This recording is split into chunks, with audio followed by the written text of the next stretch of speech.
বছরের পর বছর গাড়ির বিমার প্রিমিয়াম দিয়েছেন, এবার সেই অর্থেরই একটি অংশ ফিরছে গ্রাহকদের হাতে। যুক্তরাষ্ট্রের স্টেট ফার্ম দিচ্ছে রেকর্ড $5 বিলিয়ন ডিভিডেন্ড। এর আওতায় রয়েছে 49 মিলিয়নেরও বেশি গাড়ির পলিসি। কিন্তু কারা পাবেন এই টাকা, কতই বা পাবেন এবং কিভাবে পৌঁছবে সেই অর্থ? জানুন স্টেট ফার্মের এই বিশাল পে আউটের বিস্তারিত। গাড়ির বিমার জন্য দেওয়া টাকা থেকে এবার বড় অঙ্কের অর্থ ফেরত পাচ্ছেন যুক্তরাষ্ট্রের লাখো মানুষ। অবিশ্বাস্য মনে হলেও এমনটাই ঘটছে দেশটির বড় বীমা প্রতিষ্ঠান স্টেট ফার্ম মিউচুয়াল অটোমোবাইল ইন্স্যুরেন্সের ক্ষেত্রে। যোগ্য গ্রাহকদের মধ্যে রেকর্ড $5 বিলিয়ন ডিভিডেন্ড বিতরণ শুরু করেছে কোম্পানিটি। স্টেট ফার্মের 100 বছরেরও বেশি ইতিহাসে এটি সবচেয়ে বড় গ্রাহক পে আউট।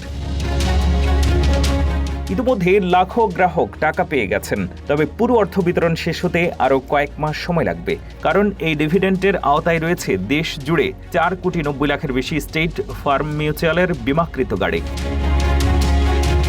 কিন্তু প্রশ্ন হচ্ছে, কেন এত বিপুল অর্থ ফেরত দিচ্ছে স্টেট ফার্ম?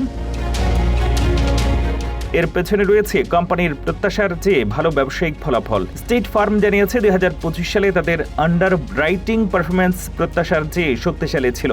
পাশাপাশি কোম্পানির আর্থিক অবস্থানও রয়েছে শক্তিশালী অবস্থানে। আর এই ভালো পারফরম্যান্সের সুফল এবার যোগ্য গ্রাহকদের মধ্যে ভাগ করে দিচ্ছে প্রতিষ্ঠানটি। তবে সবার জন্য টাকার অঙ্ক এক নয়। 2025 সালে যোগ্য অটো ইন্স্যুরেন্স পলিসির জন্য যে প্রিমিয়াম দেওয়া হয়েছে তার 4 থেকে 10% পর্যন্ত ডিভিডেন্ড হিসেবে ফেরত দেওয়া হচ্ছে। হার নির্ভর করছে অঙ্গরাজ্য ভেদে।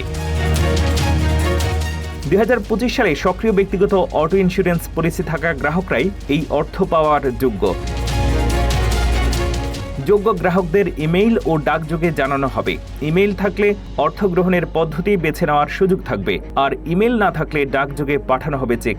অর্থাৎ ভালো আর্থিক ফলাফলের সুফল এবার সরাসরি গ্রাহকদের পকেটেই ফিরিয়ে দিচ্ছে স্টেট ফার্ম।